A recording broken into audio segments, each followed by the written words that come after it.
d'accord, par rapport aux 15 tfahim que le milieu faisait. Donc indirectement, ça représente les 15 tfahim de la menorah, et ça représente la valeur numérique de 15, qui est le yud du nom de Dieu et le he du nom d'Akadosh Baruch Hu. Vous allez me dire pourquoi le yud et le ke, d'accord? Pourquoi spécifiquement ces deux lettres? Parce que dans Shemot, Perek, Yud Zayin et Tet Zayin, on nous dit comme ça. Va Yomer ki yad al kes ya. Lorsqu'il y a eu Amalek qui a attaqué le peuple d'Israël, on voit que Dieu, d'accord, nous dit ki yad, ma main, al kes, elle est sur le trône de Ya, Yud Ke.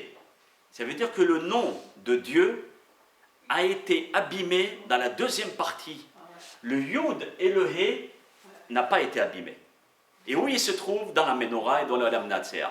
C'est seulement le Vav et le He qui a été abîmé à cause de Amalek qui a voulu abîmer le peuple d'Israël. Comment l'abîmer?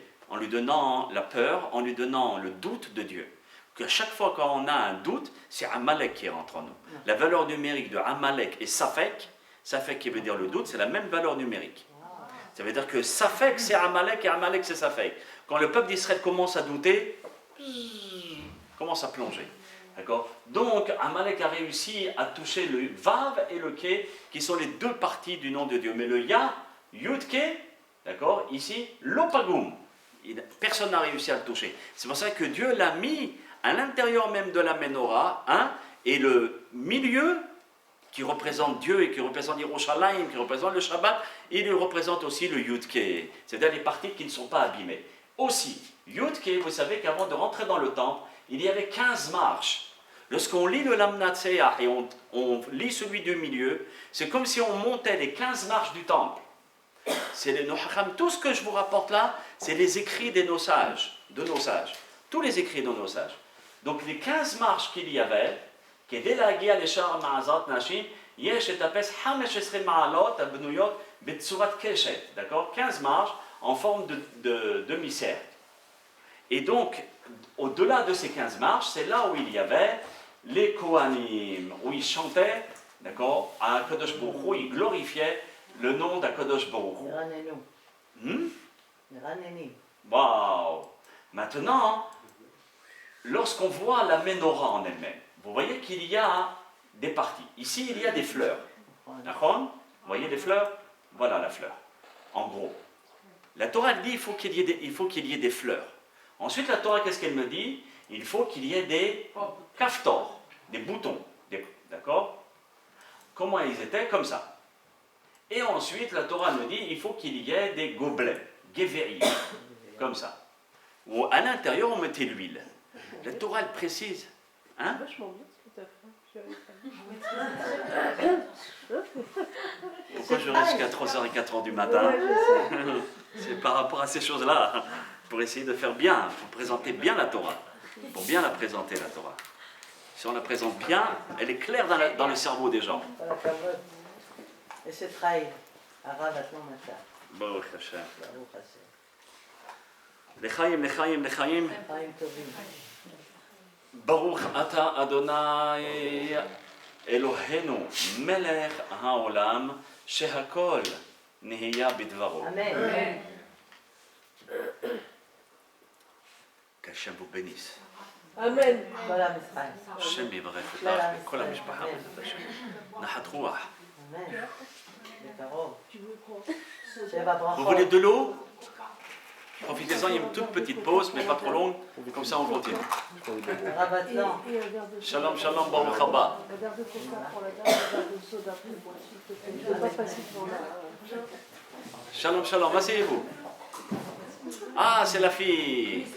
Baruch haba. Vous avez réussi à trouver, c'est bien. Kol hakavod. Viens, viens, viens, viens. Bechavod. C'est bien. Ok.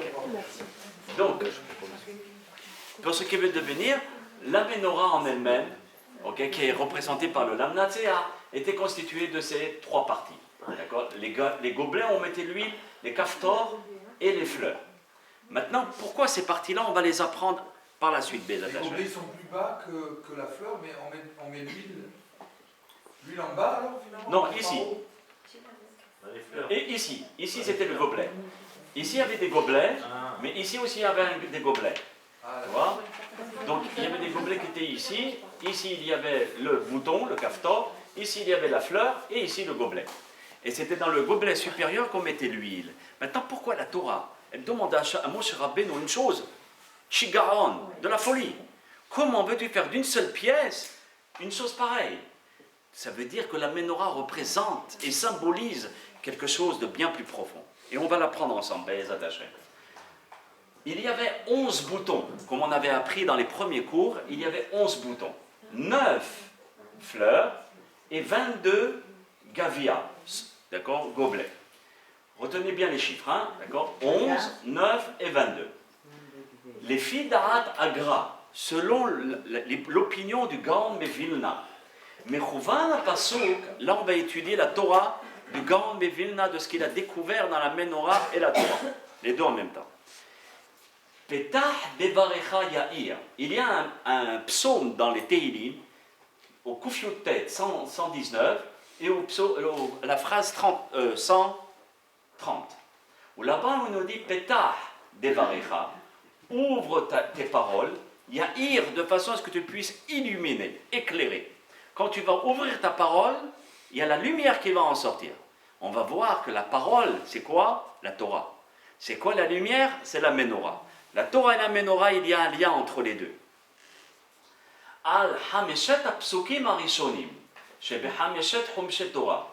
Sur les 5 psukim, d'accord, sur le pasuk premier des livres de la Torah, dans les 5 livres de la Torah, Ameirim Be'or Menorah. Ces 5 livres sont la Menorah spirituelle. Comment? Je me fais comprendre? Ça veut dire que les 5 livres de la Torah, combien de livres il y a? Bereshit, Shemot, Vayikra, Bamidbar, Devarim. Ces 5 livres représentent la Menorah. De cette manière, on voit que chaque livre va représenter les fleurs, les gavérim, les boutons, etc. La Menorah avec 7 branches comme on l'a appris. Les 7 branches en elles-mêmes, des pasuk rishon shel sefer Bereshit. On voit dans la première phrase du premier livre, 7 tevot, il y a 7 mots. Keneged, 7 nerot à Menorah, qui représentent les 7 candélabres, les 7 branches du candélabre. Dans Bereshit Perek Aleph, c'est marqué Bereshit 1, Bara 2, Elohim 3, Ed 4, Hashamaim 5, Ve'ed 6, Haaret 7. Donc le premier pasuk du premier livre représente les 7 branches. Ensuite, le deuxième livre de la Torah, les pasuk rishon, chez Shemot, il y a 11 tevot, 11 mots. Je vous avais dit, vous vous rappelez tout à l'heure, retenez les chiffres. 11 kaftorim, qui sont les 11 boutons. Comment? Lorsqu'on regarde le premier pasuk de Shemot, Ve'ele Shemot Bene Israël, Habaim Mitzrayima, Et Yaakov Ishu Beto Baou. Quand j'ai lu, vous avez compté. D'accord? Et combien vous avez compté? 11. Donc, le deuxième livre de la Torah représente les boutons du candélabre. Ensuite, le troisième livre de la Torah, d'accord, c'est le Sefer Vayikra. 9 tevot, il y a 9 mots. Keneged, 9 aprahim, les fleurs. Dans Vayikra, on regarde. Vayikra el Moshe, c'est Dieu qui s'adresse à Moshe et qui l'interpelle. Vaidaber Hashem elav, me'ohel moed les morts. Donc il y a aussi 9 mots par rapport aux 9 fleurs. Et en Vayikra Bamidbar, d'accord, le premier verset de Bamidbar, c'est toujours les premiers versets, d'accord, de Bamidbar, il y a 17 mots par rapport à la hauteur de la Menorah. Vous vous rappelez qu'on avait dit qu'il y avait une hauteur de 17, qui était la valeur numérique de Tov. Alors dans Bamidbar, on voit comme ça. Vous comptez en même temps dans votre tête combien de mots. Vaidaber Adonai el Moshe bemidbar Sinai, be'oel moed be'ehad lachodesh hasheni, bashana hashenit. Les tzetam me'eretz Mitzrayim, les morts. Donc on voit encore qu'il n'y a pas un hasard. S'il y a 17, c'est par rapport à la hauteur de la Menorah. Et enfin, pour finir, le Gaon Mevilna nous dit que le dernier livre qui est Devarim, il y a 22 tevot, Keneged Esim Veshtaim Gevia Menorah par rapport au Gavia, à ça, ça vient. Donc, regardez le pasouk. Ele adevarim asher diber Moshe el kol Israël, be'ever hayaden, bamidbar, ba'arava, mol, souf, ben paran, ou ben tofel, ve'lavan, ba'hatzerot, vidi zahav.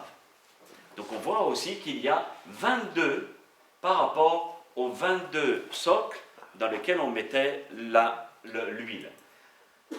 Pour dire qu'il n'y a pas de hasard entre les psukim des versets de la Torah et cette fameuse menorah qui est représentée par le lamnatseah, d'accord, qui est affiché là-bas sur le mur.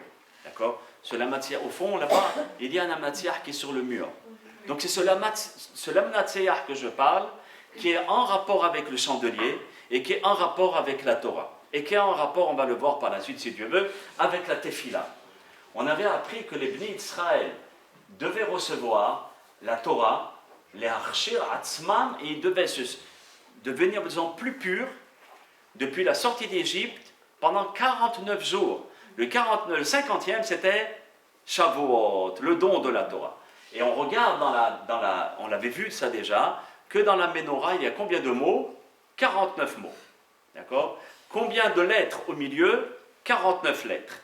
C'est-à-dire que le chiffre 49, qui représente l'ascension de l'être humain, d'essayer de grandir, de monter, d'accord? Comme j'ai entendu tout à l'heure aussi, la Torah, elle est là pour nous aider à grandir. Pas tomber dans l'organisation, hein? Attention. Hein? D'accord? À grandir, à devenir plus simple, plus propre, plus beau, plus proche d'Akadosh Baruch Hu. Donc, la Mnatseah, lui aussi, nous aide à franchir ces 49 niveaux. Comme on avait dit que les 49, c'était aussi les midot, les traits de caractère. Il y a 49 portes pour grandir. Donc, la menorah aussi.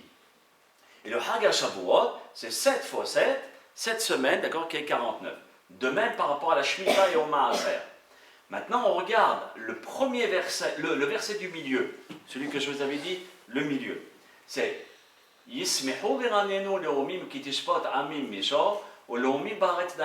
normalement, il se lit comme ça, vous vous rappelez? Maintenant, on voit que ce pasouk, d'accord, Yismehu, il commence par un yud et il termine par un he, comme on l'avait vu. Vehu gufa menorah, c'est le centre même de la menorah, qui représente, comme on avait dit, Eretz Israël, Akadosh Baruch Hu, Shabbat, la Shechina, Sha'ar HaShamayim, etc. Ce verset qui a 49 lettres, ou Romez le Yom HaShabbat, Sheu Sheveri, qui représente le Shabbat, qui est le 7e jour, mais aussi, tu trouves dans ce mismor, d'accord, dans cette phrase, même tête au tiyot. Vous regardez, vous remarquez rien, même tête. C'est l'ange. 49. Vous voyez, ici même, l'ouverture elle est en bas. Je croyais que c'était l'ange. Vous voyez, tête, l'ouverture est en haut. C'est deux lettres qui se ressemblent. L'autre, il puise sa force sur la planète Terre. Et l'autre, le tov, le tête, qui est la première lettre, maïm, d'accord, maïm, qui est la terre. Et le tête, qui est le tov, qui prend sa force de minimala. C'est-à-dire, pour être un homme complet et arriver aux 49 niveaux, il faut fusionner entre les forces que Dieu nous a données sur la planète et les forces de la lumière de la Torah pour pouvoir les fusionner. C'est pour ça qu'on a encore une neshama, pour fusionner les deux mondes. Donc il y a 49 otiyot, par rapport aux 49 mots de tout la menorah en elle-même. Et aussi qui représente aux 49 années du Yovel et de la Shemitah, comme on l'avait vu au début. Rav David Abodraham alav shalom, beperusho ala tfila, ce grand Rav Sfarad nous dit comme ça. Matzah aussi 49 tevot, veu keneged 49 yemei haomer. D'accord? C'est 49 jours du Homer. C'est pour cela que si vous remarquez, pendant les jours de Homer, c'est là où il faut tirer votre lamnatia. Tous les soirs du Homer, quand vous comptez le Homer, il faut lire après le lamnatia. Et c'est bien de le lire de cette manière-là, comme c'est marqué sur le claf. D'accord? De façon à pouvoir monter de niveau, au 49e niveau. Donc maintenant, vous voyez ici le Yud, Aleph, Yud, Lamed, Aleph, on avait dit que c'était carrément la même valeur numérique du Shem Amphorage de 72, Ab, le Shem Ab, qui était de 72. Ici, d'accord, on avait vu le nom, He, Kaf Mem, qui est un des noms d'un ange qui nous aide à détruire l'ennemi. Il faut penser ceci. Aussi, il faut penser Aleph, Lamed, Yud, qui est Eli. C'est le nom que Esther Amalka, quand elle a voulu rencontrer Nebuchadnezzar, où elle a dit Eli, Eli, lama azaftani. Mon Dieu, pourquoi tu m'abandonnes? Parce qu'elle était en train de s'évanouir. D'accord? Et donc, le terme Eli, c'est aussi le nom de Dieu, mais dans la miséricorde. Le nom qui est ici, comme on a dit tout à l'heure, c'est le Yud et le He. C'est la même phrase. Tout ça, c'est la même phrase, qui est le centre. Shabbat, Akadosh Baruch Hu, tout ce qu'on a étudié. Donc le Yud et le He, qui est en rapport avec la hauteur. La même hauteur, elle faisait 15, Yud c'est 10, et He c'est 5. Donc c'est 15 Tfahim, et aussi par rapport au nom d'Akadosh Baruch Hu qui n'a pas été abîmé. Le Yud et le He, c'est le Vav et le He qui a été abîmé par Amalek. Ensuite, le Yud, Aleph, Yud, qui est un des noms d'Akadosh Baruch Hu, de Rahamim et de Hesed, et ici, le même Vav, Tzadé, qui veut dire Tzom, d'accord, de la Teshuvah. Tzom qui veut dire le jeûne, mais qui insinue la Teshuvah. Quand on lit le Lamnatser, si possible, de penser à ce que je viens de dire là maintenant. Après, tout le reste, ça viendra après, vous voyez. Mais déjà ça, c'est sûr, naturellement, avec le sens de sa traduction, d'accord. Ici, je vous avais mis le Mizmor, d'accord, du milieu, en grand, d'accord. Yismihu, Veranenu, Leomim, Keotishpot, Amim, Eshor, etc. והמם אותיות שהן בפני האמצעי שהוא ישמחו, שהוא רומז ליום השבת. On a appris que le centre représentait le jour du Shabbat. Qu'est-ce qui s'est passé? Voilà. Mais Romez les Elef Hasheviri. C'est pour ça que ça a catapulté ici. Pourquoi? Parce que ça représente le 7e millénaire, qui est la venue du Mashiach. Le 7e millénaire, chez Shabbat Agadol, comme ça représente Shabbat, mais le 7e millénaire, c'est en Mashiach Tzidkenu, et ce sera le Shabbat Agadol, et Haya Olamim. On vivra que dans Shabbat. C'est-à-dire, on sera en connexion avec Akadosh Baruch Hu, et on fusionnera avec lui.